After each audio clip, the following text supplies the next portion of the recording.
The New England Patriots have always been known for their strategic approach to building a team, and their recent moves only reinforce that reputation. This isn't just about quick decisions or flashy picks, it's a careful, calculated game of chess played on the gridiron. One player who perfectly embodies this philosophy is Braden Swinson.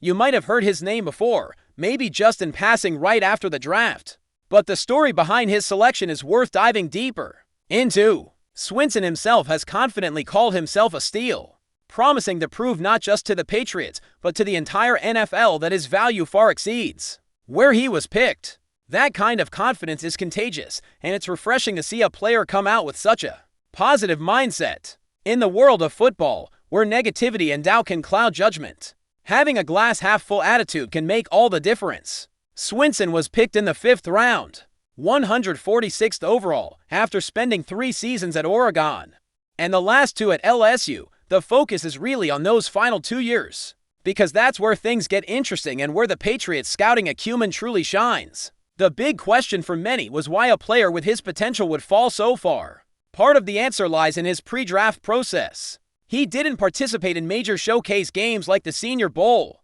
or the East-West Shrine Game, which are traditionally crucial for prospects to boost their stock. Additionally, his combine and other pre-draft activities were minimal. This raised eyebrows and led to speculation. Was there something being hidden? Was there a reason teams should be cautious? Sometimes, when players skip these events, scouts wonder if there's an injury or off-field issue, or simply if the player isn't ready to show everything. But for Swinson, it was a matter of doing what felt right for him at the time, choosing to focus on his own preparation rather than play the typical pre-draft media and drills. Digging deeper into his LSU years, you start to see why the Patriots were so intrigued.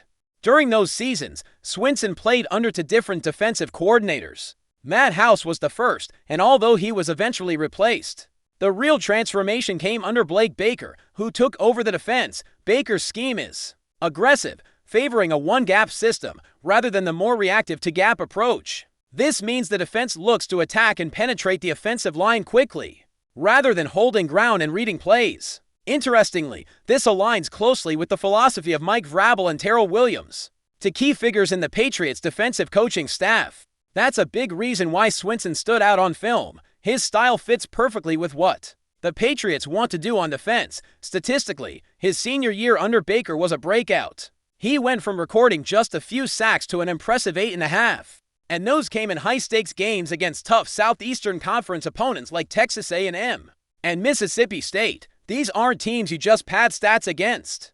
These are physical, competitive matchups that test a player's mettle. The fact that Swinson stepped up in those moments only added to his appeal. So while it might have been easier for teams to dismiss him because of his limited pre-draft exposure, the Patriots' scouting staff looked past that and recognized the potential impact player hidden behind the surface. When New England's front office saw the chance to grab a player like Swinson at pick 146, it was a no-brainer. They needed depth on the edge rush, especially with Keon White and Harold Landry already on the roster. But they wanted someone who could complement that group and provide a different dynamic. Swinson offers a motor and tenacity that fits the Patriots' blueprint perfectly. This isn't about expecting him to come in and immediately dominate as a rookie, but more about finding a player who has the right traits to develop into a reliable contributor. The Patriots are well known for cultivating talent and maximizing the skills of players who might not have been top picks but have the work ethic and scheme fit to succeed. It's a classic Patriots move, calculated, deliberate, and confident. In their scouting, they're not gambling on hype or just reacting to what everyone else is doing. Instead, they're assembling a roster based on fit, potential, and the ability to execute their vision. Swinson's story is a perfect example of that mindset. The hype around him might not have been loud in the broader NFL conversation, but in New England, there's an understanding of exactly who he is and what he can bring. As we watch the preseason unfold and the regular season approach, it will be fascinating to see how Swinson integrates into the Patriots' defense. Will he get significant snaps early? Will he gradually earn his place in the rotation? Regardless, the fact that the Patriots saw this potential where others didn't speaks volumes about their long-term planning. It's a reminder that in the NFL, success isn't just about raw talent, but about finding the right pieces to fit a puzzle. So, what do you make of Swinson's journey so far? Is he the hidden gem who will surprise the league? or a developmental player who might take a few years to really shine? The truth is probably somewhere in between. But the Patriots are banking on their ability to unlock that potential and turn it into something valuable. That's the beauty of their approach: patient, intelligent, and always with the bigger picture in mind. Moving on from Swinson, another topic that has sparked some debate among Patriots fans is the situation with Brandon Scherff. The five-time Pro Bowler has been a reliable presence on the offensive line for years. But the question now is whether he still fits into the Patriots' future plans. With Cole Strange emerging as a potential cornerstone on the left tackle position, many are wondering if bringing Scherff back makes sense. It's a tricky situation because Scherff obviously has a proven track record and experience that can't be overlooked. But the team also has to think about developing younger talent and managing the salary cap. Cole Strange is an intriguing figure, drafted with high expectations. He carries the weight of proving himself worthy of that first-round pick. His path isn't guaranteed to be smooth. In fact, he faces a lot of pressure to live up to what the Patriots saw in him, but the team clearly believes there's untapped potential there. And Strange himself seems motivated to show that he can be a long-term solution at left tackle. Comparing him to Scherff, you can see the different trajectories. Scherff is the veteran with a solid resume, while Strange is the project with upside. It's a classic scenario of balancing experience with youth. If Scherff were to return, it raises questions about his role. Would he be content as a backup, or does he still expect to start? Given his career and competitive nature, it's unlikely he'd settle for anything less than a starting job. That makes the decision even more complicated for the Patriots. Do they bring him in as insurance, adding depth to the line? Or is it more about giving Strange time to grow without the pressure of immediately holding down the position? Scherff is in his early 30s now, which in football terms means he might still have some gas left, but also that he's getting closer to the twilight of his career. Whether he can sustain his performance at the highest level is another question entirely.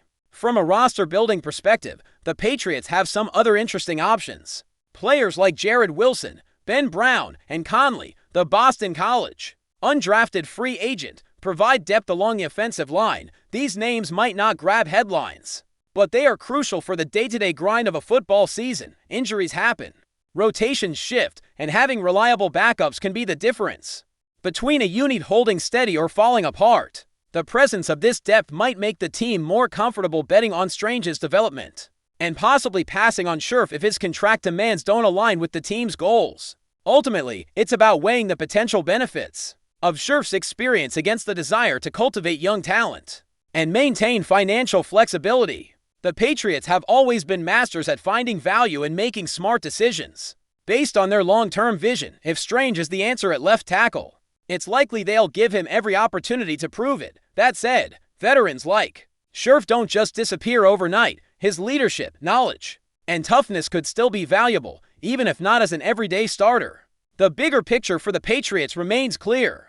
Build a team that fits the system, emphasizes versatility, and can sustain success over multiple seasons. Every move, whether it's drafting a lesser-known edge rusher like Swinson or evaluating a veteran offensive lineman like Scherff, fits into that overarching strategy. There's no room for flashy, short-term fixes that don't align with the coaching staff's vision. Instead, it's about assembling a roster that can execute the game plan and adapt to challenges as they come. Before we continue, don't forget to subscribe to Patriots Hub and give this video a like. Your support helps us keep delivering the latest updates on our New England Patriots. And don't be shy, share your thoughts on the news in the comments below. A murmur is making its way through NFL circles, suggesting that even within the New England Patriots' new crop of talent, there might be underlying concerns about the team's current standing. The latest name to spark such speculation is rookie offensive tackle Will Campbell, the highly touted 4th overall pick in the 2025 NFL Draft. While direct quotes are elusive and details remain shrouded in the typical off-season veil, sources close to the team, speaking on condition of anonymity, indicate that Campbell, in a recent private interview setting, subtly alluded to a perceived low level within the Patriots roster. This isn't a direct indictment of his new teammates, but rather a potential observation of the overall competitive readiness or depth of the squad. As he transitions from his dominant collegiate career to the professional ranks, the Patriots organization, under new leadership, has been actively working to rebuild and retool after a challenging few seasons. The drafting of Campbell was widely seen as a foundational move, aiming to solidify the offensive line and provide much-needed protection for their young quarterback. However, these alleged comments from the promising rookie could hint at a larger sentiment internally, a quiet recognition that the road back to contention may be longer and more arduous than publicly projected. It's crucial to remember that this is, at present, merely a whisper from the locker room, a speculative ripple. In the preseason calm, rookies often face a steep learning curve and a significant jump in competition, which can sometimes lead to candid assessments of their new environment. Whether Campbell's reported sentiments are a momentary observation, a sign of frustration, or a reflection of a deeper issue within the Patriots' current makeup remains to be seen. But for now, the buzz suggests that even the fresh faces in Foxborough are sensing the magnitude of the rebuilding task ahead. That's it for this update. If you enjoyed the video and want to stay updated with exclusive news about our New England Patriots, be sure to subscribe to Patriots Hub and hit that like button. We can't wait to hear your thoughts in the comments. See you in the next video.